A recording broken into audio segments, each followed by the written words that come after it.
안녕하세요. 승리한 삶 여러분. 오늘은 3월 20일입니다. 드디어 또 이번 주에 마무리가 되어가고 있습니다. 여러분들 다시 한번 알려드리다시피 내일은 저희들 오프 특강이 있습니다. 오프라인 특강을 통해서 저희들 예배와 또 성결과 구조 분석에 대해서 특히 다음 달에 시작하는 요한복음 구조에 대해서 설명을 하면서 요한복음을 어떤 주제로 볼 것인가, 어떤 내용을 우리가 중점적으로 봐야 될 것인지 내일 오프라인 강좌를 통해서 이루어지니까 내일 10시에 강성교회에서 있는 오프라인 특강에 많은 분들 참여하셔서 함께 말씀을 연구하는데 동참해 주시길 부탁드립니다. 그리고 새롭게 강의를 시작하는 김상구 목사님을 위해서도 기도 부탁드리고요. 김천수 목사님도 오셔서 준비하신 내용 말씀하실 때 더욱더 잘하실 수 있도록 또 기도로 함께 동참해 주시길 바랍니다. 자, 그러면 오늘 말씀을 시작하도록 하겠습니다. 저희 승리하는 삶은 여러분들 여러 번 말씀드려서 알고 있다시피 발행이신 박효일 목사님의 구속사로 조망한 성경 연속 강해짐 마가복음 3권을 통해서 구성되어 있습니다. 이 부분에 대해서 더 깊이 있는 연구가 필요하시고 또 다른 분들에게 가르치는 리더분들은 이 책을 좀 더 깊이 있게 보시면서 전하는 데 도움을 받으시길 바랍니다. 자, 그러면 오늘 말씀을 보도록 하겠습니다. 십자가상에서 우리 죄를 속죄하신 예수님 4번입니다. 마가복음 15장 37절로 41절 말씀입니다. 본문을 읽어보도록 하겠습니다. 예수께서 큰 소리를 지르시고 숨지시니라. 이에 성소 휘장이 위로부터 아래까지 찢어져 둘이 되니라. 예수를 향하여 섰던 백부장이 그에게 그렇게 숨지심을 보고 이르되 이 사람은 진실로 하나님의 아들이었도다 하더라. 멀리서 바라보는 여자들도 있었는데 그중 막달라 마리아와 또 작은 야고보와 요새의 어머니 마리아와 또 살로메가 있었으니 이들은 예수께서 갈릴리에 계실 때에 따르며 섬기던 자들이요 또 이 외에 예수와 함께 예루살렘에 올라온 여자들도 많이 있었더라. 자, 우선 37절 말씀을 통해서 이제 십자가의 상에서 죽으심을 나타내고 있습니다. 그래서 저희들 오늘 다시 한번 가상 7원을 통해서 이 부분을 좀 다시 한번 정리하고요. 오늘 저희들이 중점적으로 살펴봐야 될 부분 바로 38절입니다. 저희들이 묵상의 내용으로 잡은 것인데 성소의 휘장이 위에서부터 아래로 찢어져 둘이 되니라는 의미에 대해서 예수님이 숨지신 직후에 그때 예수님이 직후보다도 이제 동시에 이루어졌다고 보거든요. 예수님이 죽으시던 그때에 성소의 휘장이 위에서부터 아래로 찢어졌는데 이것이 무엇을 의미하는지 저희들 한번 오늘 묵상하는 것이 저희들 주된 내용이고요.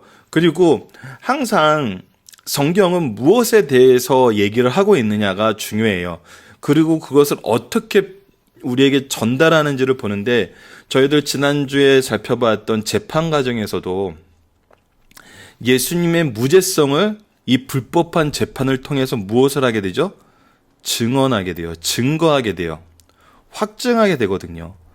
예수님이 죽으시는 모습을 통해서도 예수님이 의인이었고 하나님의 아들이었던 것을 바로 누구를 통해서? 백부장을 통해서 또 증언하게 됩니다. 그래서 성경은 예수님이 왜 죄가 없으시고 왜 메시아인지 다양한 면에서 우리에게 증언을 하고 있어요. 그래서 어떤 측면으로 보더라도 이것을 부인할 수 없게 또 인정할 수 있게 성경에서 가르쳐주는 성경적 증언에 우리가 먼저 포커스를 두고 이것을 먼저 알아야 돼요. 그랬을 때 우리가 또한 이것을 증언할 수 있는 거거든요.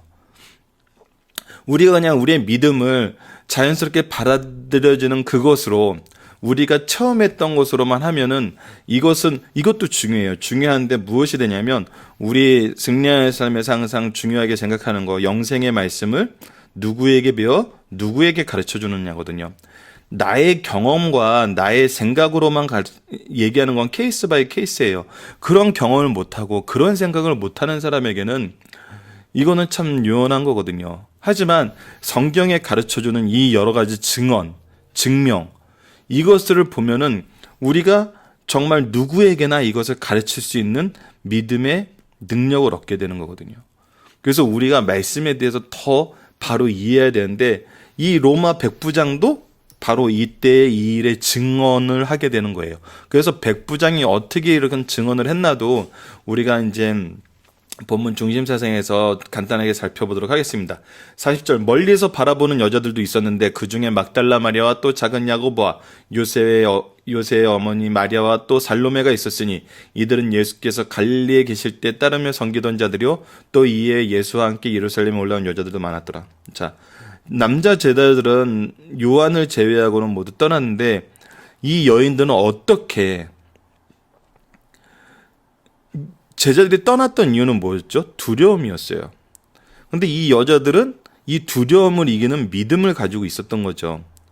이 믿음이 또 우리 현재 신앙생활에 주는 의미는 굉장히 강합니다. 자,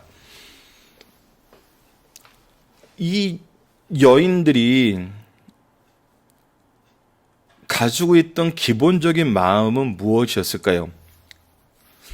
제자들도 가지고 있었던 건 당연하지만 이 여인들이 정말 강하게 우리에게 보여주는 것은 바로 예수님을 향한 사랑이에요. 물론 남자 제자들도 사랑했어요. 하지만 그들이 사랑하는데 사랑의 과정이었거나 사랑의 목표는 뭐였냐면 그들이 높아지는 거였어요. 그들이 어떻게 예수님이 왕이 되면 어떤 위치에 있을까? 그러니까 예수님을 사랑했다기보다는 자기 자신을 먼저 더 깊이 사랑했던 것일 수도 있죠. 하지만 이 여인들은 예수님에 대한 사랑만으로 이전에 갈릴리에 계실 때부터 섬기던 자들이고 예루살렘에 올라온 여자들이었어요. 이들에게는 순수한 예수님을 향한 사랑이 있었죠. 마리아가 그래서 향료를 부음으로써 예수님 말씀에 근거해서 예수님의 장례를 준비하는 사람이 됐었어요. 이러한 것처럼 사랑은 우리가 두려움을 이길 수 있는 것, 위기를 이길 수 있는 가장 큰 마음은 바로 사랑이라는 걸 우리에게 가르쳐줘요. 이거는 뭐 이성적인 거나 뭐 어떤 이론적으로 설명할 수 있는 부분은 아니에요. 정말 세상을 이기고 두려움을 이기는 이 능력이 어디에서 나왔는지 바로 이 여인들을 통해서 우리에게 다시 한번 알려주는 거죠. 자, 그러면 오늘 본문을 한번 구체적으로 살펴보도록 하겠습니다. 38절, 휘장이 위에서부터 아래로 갈라졌다는 것은 구속사적인 의미에서, 이제 우리가 사건에 대해서, 성경에 대해서 볼 때 여러 가지 관점으로 성경을 해석할 수 있어요. 그것이 이제 일방적으로 어느 것이 맞다, 어느 것이 틀렸다 할 수는 없어요.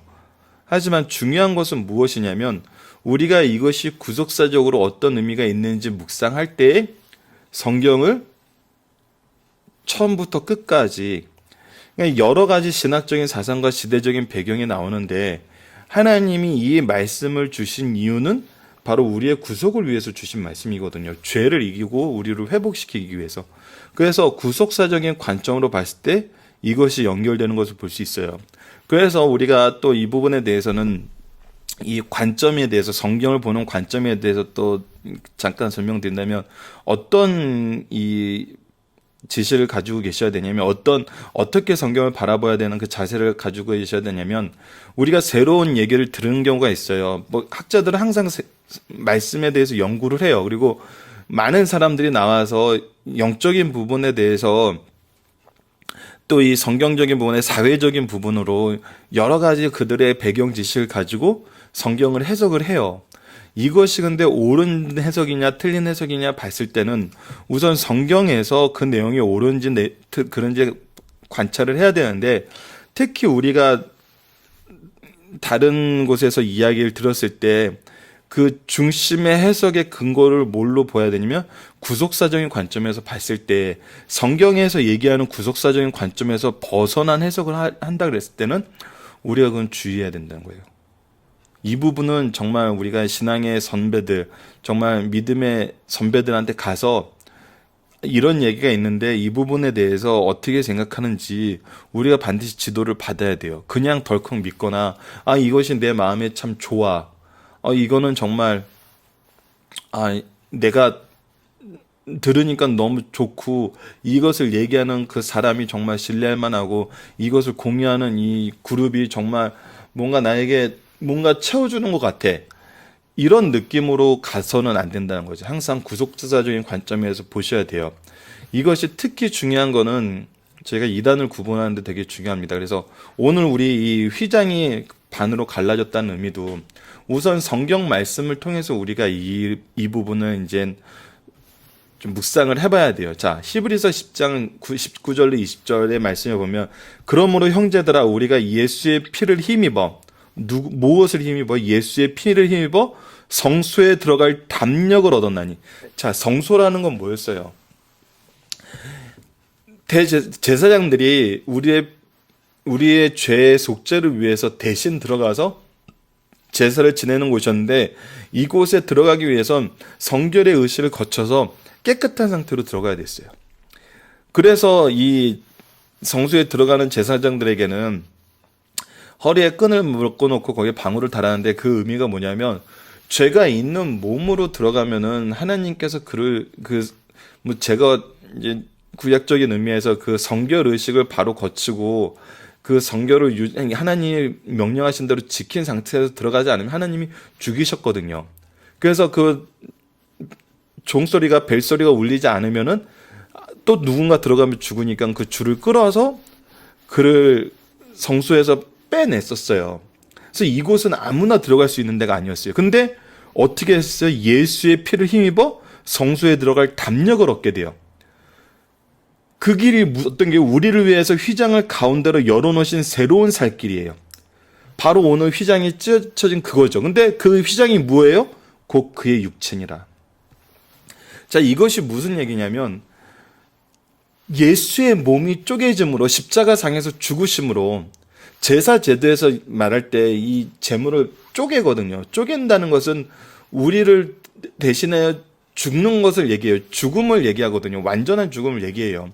그리고 이 언약을 맺었을 때 이 고대 그쪽 근동 지역의 내용을 보면 내가 언약을 맺으면서 이 동물을 반으로 갈라서 그것을 증거를 삼았다는 것은 내가 이 언약을 어기면은 이 반으로 갈라줌을 당해도 감수하겠다는, 그러니까 목숨을 걸고 이 언약을 지키겠다는 건데, 우리 예수님께서는 스스로 자기가 제물이 되셔서 자기 몸을 가르심으로 예수님 하나님의 구속의 역사를 완성시키셨다는 거예요.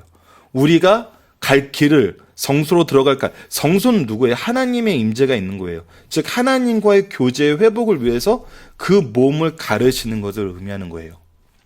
이것이 구속사적인 첫 번째 의미죠. 자, 히브리서 9장 10절을 봅시다. 이런 것을 먹고 마시는 것과 여러 가지 씻는 것과 함께 육체의 예법일 뿐이며 개혁할 때에 맡겨놓은 것이니라. 이 얘기는 뭐냐면 이 성소의 제사 제도는 무엇을 의미하냐면 바로 우리 예수님을 예표한다는 거예요. 우리 예수님을 가르쳐주기 위해서 예표적인 제도를 주셨다는 거예요. 그것을 지금 성소의 휘장이 찢어짐으로써 어떻게 되는 걸 말하네요? 완성된 것을 얘기해요. 자, 이제 완성된 우리는 구속사적인 측면에서 어떤 존재가 되느냐, 어떻게 하나님과의 관계가 회복됨으로써 우리 창세기에서 처음에 하나님이 우리에게 주셨던 그 의미에서 끝나는 것이 아님을 또 베드로전서 2장 9절에서 보여주죠. 그러나 너희는 택하신 족속이요 왕 같은 제사장들이요 거룩한 나라여 그의 소유된 백성이니 이는 너희를 어두운 데서 불러내어 그의 기이한 빛에 들어가게 하니에 아름다운 덕을 선포하게 하려 하심이라. 자, 우리가 이 창세기에 아담과 하와를 하나님께서 하나님의 형상으로 만드시고 복주시고 다스리라고 하셨는데 그것은 하나님께서 주시기로 하신 바로 이 모습을 위한 과정이었던 거예요. 그래서 우리는 이제 어떤 상태가 되냐면, 근데 이 죄로 인해 실패했었는데 이렇게 되는 것에 우리가 가지 못하고 죽을 인생이 되었는데 예수 그리스도의 피로 우리는 어떻게 됐어요? 택하신 족속의 모습을 회복하고 왕의 모습, 제자의 모습을 허락했어요. 그리고 우리가 그의 거룩한 나라가 됐어요. 그의 소유가 된 백성이 됐어요. 그래서 우리는 더 이상 어두움이 없어요. 우리를 이미 불러내셔서 우리를 빛으로 들어가게 하셨어요.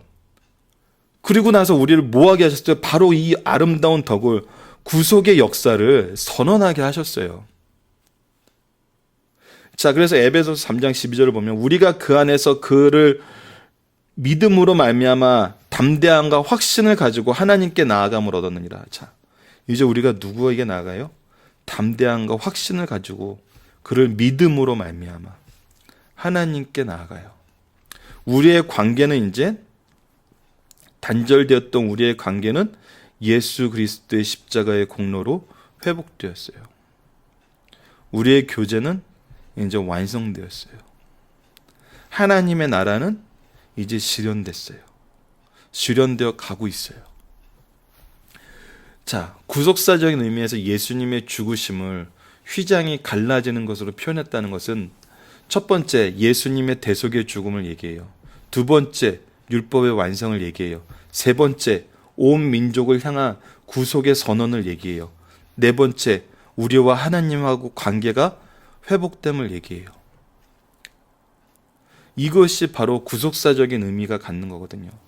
이것을 그래서 우리 성경에는 점진성과 통일성을 계속 얘기하잖아요. 이 구속에 대한 내용에 대해서 구속의 내용에 대해서 점진성과 통일성의 이 기준으로 우리가 말씀을 보면서 새로운 해석이 나오고 새로운 주장이 나올 때는 항상 말씀을 근거로 구속사적인 관점에서 우리가 그것을 검증해 봐야 돼요. 그런가 하여 살펴볼 수 있어야 돼요. 그렇지 않으면 우리가 미혹될 수 있고 우리가 인간적인 기준으로 새로운 종교를 만들 수 있어요. 이미 아시는 분은 지난주에 이번 주에 어떤 일이 있었는지 아시고 계실 텐데 이 이단 종파에 대한 방송이 나오면서 또 이 믿는 분들 사이에서는 참 좀 이 얘기할 거리가 많아졌어요. 근데 정말 여러분들, 저는 그 TV 방송을 보면서 어떤 생각을 했냐면, 우리가 말씀에 훈련이 돼 있지 않으면은 우리 믿음의 스승과 부모가 거기서 잘못된 길로 간 자녀들을 이끌기 위해서 말씀을 전하시잖아요. 근데 그렇게 말씀에 훈련이 돼 있지 않으면은, 또 그러한 말씀 훈련을 미리 시키지 않으면은 미혹돼요. 그래서 여러분들, 우리 말씀을 가지고 더 깊이 묵상해야 돼요. 이것을 가지고 우리 내면에서 싸워야 돼요. 그래서 우리의 기준과 하나님의 기준이 맞는지 계속적으로 묵상하고 다투면서 하나님의 기준에 맞게 우리가 나아갈 수 있는 그 힘을 말씀 가운데서 얻어야 돼요. 그래서 우리가 말씀을 해석하면서 말씀이 우리를 또 해석해서 말씀에 가까워지게 하는 그 과정을 우리 성령의 역사 안에서 겪어야 돼요. 그래서 성경을 가까이 한다는 것은 우리 믿는 사람들의 가장 큰 특징이면서 이거는 의무인과 동시에 정말 우리에게 주어진 특권이거든요. 많은 신앙의 선조들이 이 말씀이 완성되는 것을 바라보면서 구속의 역사가 이렇게 정말 온전히 선언되는 걸 바라보면서도 믿음을 지키면서 죽어갔는데, 우리는 이미 이걸 믿을 수 있는 말씀과 역사적인 증언과 우리 삶 속에서 증언이 성령을 통해서 계속 일어남을 확인하고 있는데도 우리가 이것을 말씀에 기초해서 믿지 않는다면은, 그리고 오히려 우리 자녀들이 미혹되는 가운데 그냥 놔둬버린다면, 방치한다면은 우리가 어떻게 이 아름다운 덕을 선포하는 사람들이 되겠어요? 우리에게 이런 자리를 주신 거는 선포하게 하시기 위함이거든요. 그래서 말씀을 통해서 이것을 소유하시는 승리하신 가족 여러분들 되시길 바랍니다. 자, 본문의 중심 사상 들어가기 전에 다시 한번 우리 가상 7원을 보도록 할게요. 첫 번째 말씀으로 아버지 저희의 죄를 사하여 주십시오서. 그래서 우리가 용서하지 못할 사람이 없다는 거. 예수님이 이 땅에 오신 것 자체가 용서하시기 위해서 오셨다는 거. 두 번째 말씀, 오늘 내가 나와 함께 나고내리라. 구원을 선언하신다는 거. 구원의 사역을 쉬지 않으시다는 거. 결코 쉬지 않으세요. 세 번째 말씀은 여자의 보소서 아들이나 보라 내 어미라 하면서 우리가 가지고 있는 부모 공경의 의무를 결코 저버리지 않는다는 거. 그 다음에 이제 흑암이 천지를 덮어요. 그럴 때 네 번째 말씀이 엘리 엘리 나마 사박다리. 우리 이거 봤죠. 나의 하나님 나의 하나님 어쩌야 나를 버리시나이까. 이것은 두 가지 의미였죠. 정말 우리를 대신해서 버림을 받으신 그 고통을 얘기하면서 이 길을 가게 하시는 이는 하나님의 능력을 힘입지 않고는 안 된다는 거예요. 하나님께 우리가 이 일을 할 수 있게, 우리의 소명을 할 수 있게 다시 한번 기도하시는 거죠. 다섯 번째 말씀은 내가 목마르다, 성경을 이루게 하심이고, 다 이루었다 하시면 정말 이 구속의 사역을 온전히 이루신 거예요. 그리고 일곱째, 내 영혼을 아버지 손에 부탁하십니다는 것은 이 구속의 역사를 이루신 것도 하나님의 뜻이고 하나님께 영광 돌린다는 거예요. 내가 이 영광을 차지하지 않겠다는 거예요, 예수님께서. 그래서 우리의 삶의 자세가 정말 이 가상칠언을 통해서 예수님이 보여주신 이 삶의 모습을 본받아야 된다는 거죠. 자, 그러면 본문의 중심 사선을 보도록 하겠습니다. 예수님께서 운명하실 때 땅이 진동하고 바위가 터지며 무덤 문이 열려 죽은 자가 다시 살아났다. 이것은 예수님께서 죽으시고 다시 살아나심으로 사망 권세를 파하실 것을 상징하는 것이다. 주의 죽으심과 사심으로 그 사망은 그 권세를 잊게 되었다. 그리스도 예수 안에 있는 자는 사망의 비극이 사라지고 사망 앞에 승리를 얻게 된다는 선언한 사건이다. 자, 고린도전서 15장 52절로 57절을 봅시다. 나팔 소리가 나매 죽은 자들이 썩지 않을 것으로 다시 살아나고 우리도 변화되리라. 이 썩을 것은 반드시 썩지 아니할 것을 입겠고 이 죽을 것은 죽지 아니함을 입으리라. 이 썩을 것이 썩지 아니함을 입고 죽을 것이 죽지 아니함을 입을 때 사망을 삼키고 이기리라는 기록된 말씀이 이루어지느니라. 예수님께서 이 말씀을 이루신 것이죠. 사망아, 너희 승리가 어디 있느냐? 사망아, 내가 쏘는 것도 아니냐? 사망이 쏘는 것은 죄요. 죄의 권능은 율법이라. 이들은 사망이 우리에게 죄고 이 죄를 우리에게 나타나게 하는 것이 율법의 기능이었다면 예수님께서 우리에게 무엇을 주세요? 승리를 주세요. 그래서 예수 그리스도로 말미암아 승리를 주시는 하나님께 뭐래요? 감사하게 되는 삶을 사는 거죠. 우리에게는 이제 승리만이 선언되었어요. 승리가 선언됨으로 얻게 되었어요. 누리게 되었어요. 이 승리의 길을 포기하는 삶을 살지 마세요.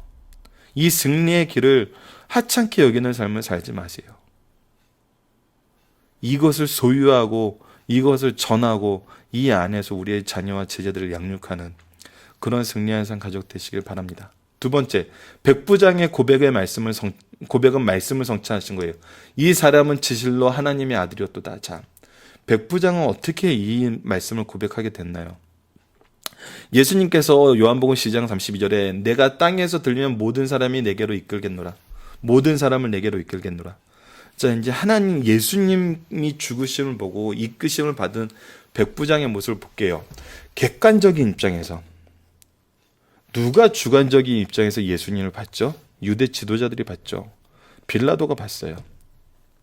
예수님의 제자들도 자기의 주관적인 입장에서 봤어요. 근데 이 백부장은 객관적인 입장에서 예수님의 십자가형을 집행했어요. 그는 군인이었어요. 자기의 의무를 한 거예요. 근데 그가 십자가형을 집행하면서 예수님을 보고 어떻게 해요? 정죄하기보다는 존경하고 하나님 아들로 믿게 되었어요. 이것이 어떻게 가능했을까요? 십자가상에서 예수님을 이해관계를 떠나 객관적으로 보면 그를 하나님의 아들로 믿을 수 있어요. 십자가의 흡인력을 보여주시는 말씀이에요. 자, 이 흡인력에 대해서 다시 한번 생각을 해봅시다. 예수님이 십자가상에서 7가지 말씀을 하세요. 이 말씀에 어떠한 죄된 요소가 없어요. 억울함이 나타나지 않아요. 이거는 죄인을 심판하는 십자가형인데 이곳에 있어야 될 그 모습이 없어요. 오히려 예수님의 모습을 보면 놀라워요. 이 사람은 엄밀히 말하면은 우리가 뭐 현상을 보고 얘기하면 백부장은 어떤 사람이겠어요? 바로 이 형 집행의 전문가예요. 군사 활동의 전문가예요. 그래서 이 십자가 형이 사람들에게 어떤 의미고 이것을 받아들이는 사람들의 모습이 무엇인지 수도 없이 봤을 거예요. 그거에 대해서 교육을 받았을 것이고. 근데 그 모습이 예수님에게서 나타나지가 않는 거예요. 신비로운 거예요. 이해가 안 되는 거죠. 그래서 예수님이 의인인 걸 알게 되는 거예요. 의인이 아니고서는 십자가상에서 이런 모습을 보여줄 수가 없는 거예요. 그 보여준 모습 자체가, 가상 7원 자체가 의인의 모습이잖아요. 그냥 이 십자가상에서 의인의 모습이 나타나는 거예요. 예수님을 정죄할 수가 없는 거예요. 그리고 나서 흑암이 나타나고 땅이 터지고 자연이 변하는 걸 봐요. 이것을 보고 신적 권한을 믿게 되는 거예요. 신적 능력을 체험하게 되는 거예요. 주관적인 관점에서 예수님의 십자가 사역을 보는 사람들은 이것을 인정하려고 그러지 않아요. 무시하는 거예요. 그런데 백부장은 어땠어요? 이것을 있는 그대로 받아들이게 돼요. 그래서 십자가 상에서 모든 사람을 이끄시는 하나님의 이 복음의 흡입력을 경험하게 된 거예요. 우리 자녀들이, 여러분들 말씀을 어떤 의도를 가지고 가르치지 마세요. 아이들을 훈육하는 도구로 쓰거나 이 아이들에게 내가 원하는 어떤 목표 의식을 심어주기 위한 의도로 말씀을 주지 마세요. 말씀은 있는 그대로 주세요. 그러면은 십자가 가진 흡입력으로 말미암아 아이들이 복음을 받아들여요. 하지만 우리가 어떤 의도를 가지고 다른 목적을 가지고 말씀을 이용하게 되면은 진리를 보고도 진리로 받아들이지 못하게 돼요. 그래서 여러분들 특히 가정예배 드릴 때 이 가정예배를 훈육의 도구로 쓰지 말아주세요. 부탁드립니다. 말씀을 있는 그대로 전하고 말씀을 기초로 기도해 주시고 말씀을 기초로 아이들이 삶을 정말 성령의 힘으로 볼 수 있게 성령님께, 하나님께 맡겨두세요. 우리가 해야 될 일은 우리가 받은 말씀을 온전하게 선언하는 거예요. 이 부분을 우리가 좀 같이 기억해 주셨으면 합니다. 자, 사랑은 공포를 물리쳐요. 요한일서 4장 18절 봅시다. 사랑 안에는 두려움이 없고 온전한 사랑이 두려움을 내쫓나니 두려우면은 형벌이 있음이라 두려워하는 자는 사랑 안에서 온전히 이루지 못하느니라. 자, 두려우면은 형벌이 있어요. 근데 사랑 안에는 두려움이 없어요. 자, 이 말씀을 정말 실천하는 걸 보여준 여인들이 바로 십자가 주변에 예수님을 따라온 여인들이거든요. 십자가 주변의 여인들은 예수님을 사랑한 나머지 모든 공포와 생명의 위협을 각오하고 주를 따르며 고난의 증인이 되었어요. 이 여인들이 했던 것은 바로 이 고난의 증언이 되었다는 거예요. 오늘 우리도 바른 신앙을 가지게 되면 어떤 공포와 고난을 두려워하지 않고 마다하지 않게 돼요. 자, 왜 믿는 사람들이 승리하는 삶을 살 수 있을까요? 바로 신앙이 주는 이 하나님에 대한 사랑의 놀라움이거든요.